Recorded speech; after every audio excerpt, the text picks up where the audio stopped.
Charivari chez les petites poules. Pour rien au monde, Carmelito et ses copains n'auraient manqué l'ouverture de la pêche. Mais hélas, ils n'ont pas pris le moindre petit goujon. Au bout de leurs hameçons, les asticots s'ennuient déjà et passent le temps en faisant des ronds dans l'eau. Ça ne mord pas, s'impatientent les petites poules. Sur la berge, les jeunes poussins mènent d'un joyeux tapage. Silence les marmots, chuchotent les pêcheurs, vous faites fuir les poissons. J'ai une touche, s'exclame soudain Croc-en-Pâte. C'est un gros. Sous le regard envieux de ses amis, Croc-en-Pâte remonte fièrement sa prise. Ce n'est ni un saumon, ni un brochet, mais un vieux sac de toile. C'est à moi, écartez-vous, ordonne Croc-en-Pâte. À peine a-t-il dénoué la ficelle qu'il pousse un cri d'effroi. Sauf qui peut, c'est un chat noir. Un chat porte malheur. La petite Carmen s'approche du rescapé. Ah bah dis donc, tu l'as échappé belle, mon chaton. Quelle drôle d'idée d'apprendre à nager dans un sac. Son frère Carmelito n'est pas très rassuré. Ne touche pas à ce matou, Carmen. On dit que les chats noirs sont maléfiques. Mais comment un garçon aussi intelligent que toi peut-il croire à ces sornettes, se moque sa sœur. Carmelito, tout penaud, entreprend de frictionner le pauvre animal afin de le sécher et de le réchauffer. « Comment t'appelles-tu » lui demande-t-il. Le petit félin ne répond pas car il n'a pas encore de nom. « Eh bien, je propose qu'on t'appelle Chamouillé » dit Carmen en le serrant très fort contre elle.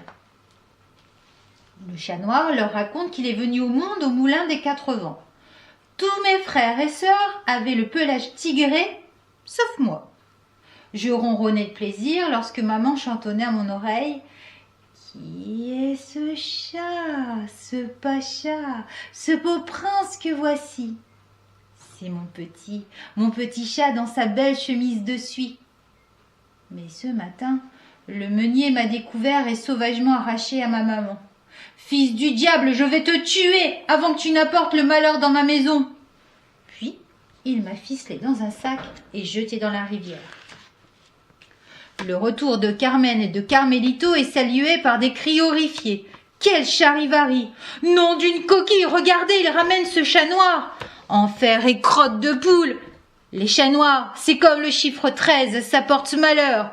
Malédiction, malédiction, les pires calamités vont s'abattre sur nous. Et en plus, proteste Croc-en-Puche. En apprenant sa terrible histoire, les parents de Carmen et de Carmelito proposent aussitôt de recueillir Chamouillé. « Petit, dit Carmela, très émue, je vais te préparer un bon lait de poule. Suis-moi, fiston, lance Piticoque, on va t'installer dans un nid d'amis. » Minuit, alors que les poules dorment comme des marmottes, les 3 amis ne sont toujours pas couchés. On peut garder la lumière allumée, demande le petit chat. « Mais pourquoi? T'as peur de quoi ?» s'exclame Carmen. « Non, mais les rats et les souris, ça me donne la pétoche.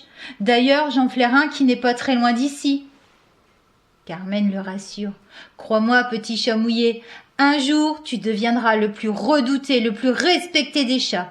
Un jour tu seras un grand seigneur. »« Mais c'est pas bientôt fini ce boucan là-haut, on veut dormir !» À l'aube, on apprend qu'un drame épouvantable s'est produit dans la nuit. « Au voleur, à l'assassin, au meurtrier, juste ciel, justice, on a volé nos œufs !» Pour les petites poules, le responsable de ce malheur est tout trouvé. C'est sa faute.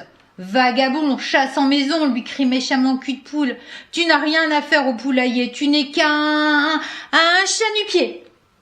La jeune volaille se déchaîne. Va-t'en, chat-nu-pied, hors d'ici, maudit chat noir. Décidément, vous n'avez vraiment pas grand-chose sous la crête, s'indigne Carmen. Tout ça, c'est de la superstition. Et ma sœur a raison, c'est comme elle dit. Arrêtez, se met à hurler Croc-en-Pâte. Ne faites pas ça, pauvre fou. Passer sous une échelle, ça aussi, ça porte malheur. Quelques jours plus tard, les feuilles commencent à tomber. Et les petites poules n'ont jamais vu ça. Elles se mettent à trembler. « Au secours, au secours ! Les arbres se transforment en squelettes !» Une fois encore, le petit chat noir est désigné comme coupable. Les œufs de nos mamans qui disparaissent et maintenant les arbres qui meurent, c'est sûr, c'est ce sale matou qui en est la cause. Chat-nu-pied doit quitter le poulailler. Du calme, intervient Pedro le cormoran. Sachez qu'en automne, il est naturel que les feuilles tombent. Par contre, ce qui est vrai, c'est que les nuits de pleine lune, les chats noirs accompagnent les sorcières au sabbat, à califourchon sur un balai. Mais quelle andouille, soupire Carmen.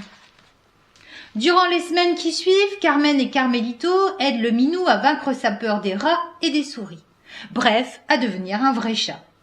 Mais c'est peine perdue. Ce n'est pas grave, le consolent Carmen et Carmelito. Et puis un jour, enfin... Hé, réveille-toi, chamouillé. Nous avons de la visite, fait Carmelito. Conclut le matou d'un air chafouin. Il faut toujours se méfier d'un chat qui dort. Un mois a passé. Le petit chat noir a grandi, au point d'être maintenant à l'étroit dans le petit nid douillet d'amis. Ce matin-là, lorsqu'elles ouvrent la porte, une surprise attend les petites poules. La basse-cour a disparu sous une étrange couche de sucre glace. Le premier moment de stupeur passé, elles découvrent bien vite les joies de la neige. Glissade, chute, cabriole, gadin et derrière mouillé. Écartez-vous, chaudement, allez roule ma poule. On pourrait croire à la paix retrouvée au poulailler. Mais la fête est tout à coup interrompue par les cris horrifiés de Mollet de Coq. Venez voir, c'est affreux. L'eau de la rivière est devenue dure comme de la pierre. Comment allons-nous voir? Malédiction, malédiction! Une nouvelle fois, ce chat noir a attiré le malheur, s'écrie Croque-en-Pâte. Maintenant, ça suffit, il faut qu'on le chasse d'ici. Courageusement, Carmen et Carmelito s'apprêtent à prendre la défense de leurs amis. C'est inutile, annonce Chamouillé très calme. Je viens vous faire mes adieux. Le chat noir a décidé que le temps était venu pour lui de partir à la découverte du vaste monde. Mon grand, déclare Piticoque, tu es le plus fameux chasseur de souris que je connaisse. Tu vas vraiment nous manquer. Et les 4 amis sont inconsolables. Fait Carmen. Gimbellino. Sanglote Carmelito. Allons, dit Chamouillé. Est-ce que je pleure, moi? Coque-en-Pâte et les autres petites poules ont du mal à dissimuler leur joie. Au plaisir de ne jamais te revoir, Chat-nu-pied. Bon débarras, et maintenant que ce porte-malheur est enfin parti, retournons nous amuser. Un matin, alors que tout le monde dort encore, 3 sinistres silhouettes se dirigent à pas feutrés vers le poulailler.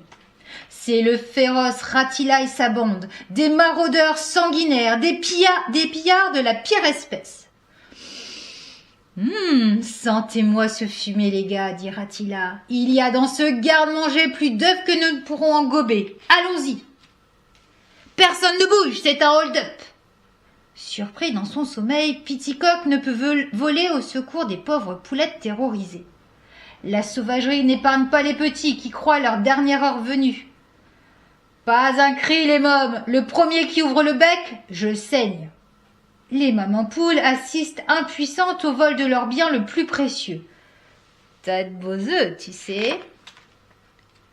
Mais voilà que la porte du poulailler s'ouvre à nouveau avec fracas et blam! Chamouillé! S'écrient en chœur Carmen et Carmelito. Les 3 brutes se précipitent vers lui, toutes dents dehors. Chamouillé, sans trembler, bondit et élimine un premier adversaire qui en perd son chapeau. Coiffé de sa prise de guerre, le chat met Lico le 2e hors d'état de nuire. Je suis fait comme un rat. Ratilla, sentant que l'affaire tourne mal, abandonne ses complices. Pour protéger sa fuite, ce grand lâche s'empare d'un jeune otage. Tandis que le chat noir passe autour de la taille son 2e trophée, les poules applaudissent et félicitent chaleureusement leur sauveur. « Mon héros !» laisse échapper Carmen d'une voix pleine d'admiration. Ils sont pourtant interrompus par Cocotte, blanche comme un linge. « Au secours, venez vite! Ratilla a enlevé notre copain Coque-en-Pâte !» N'écoutant que son courage, Chamouillet s'élance aussitôt à la poursuite du criminel. « Prête-moi ta plume, mon ami Pedro. » « Oui !»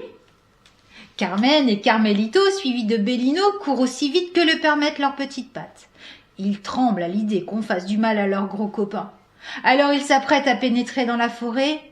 Que j'ai peur, les amis, c'est le chat noir qui m'a délivré. Il a mis une de ses ratatouilles à mon ravisseur. Venez voir. On dirait que Ratilla a cessé de nuire, glousse Carmelito. Ce monstre a voulu me manger, raconte Cancapat, encore tout bouleversé. Je vais me faire un sandwich au poulet, qu'il disait. Mais où est passé mon chat, s'inquiète Carmen. Et soudain, chamouillé, s'écrie la poulette. Que dites-vous de cette tenue, les amis? Maintenant, je dois filer. Mon nouveau maître m'attend. Adieu. Tu sais, je regrette de t'avoir traité de chat nu-pied. C'était vraiment méchant, lui lance Cancapat reconnaissant. Désormais et pour toujours, on t'appellera le chat botté. Quelque temps plus tard, par une belle et chaude journée d'été, une voiture se dirige vers nous au grand galop, s'écrie Carmelito. Chat botté! Waouh! S'exclame Carmel. Tu roules en carrosse? Alors ce que j'avais prédit est arrivé. Tu es devenu un grand seigneur. Mes amis, annonce le chat botté, en ronronnant de bonheur, j'ai une surprise. Permettez-moi de vous présenter mes 13 enfants.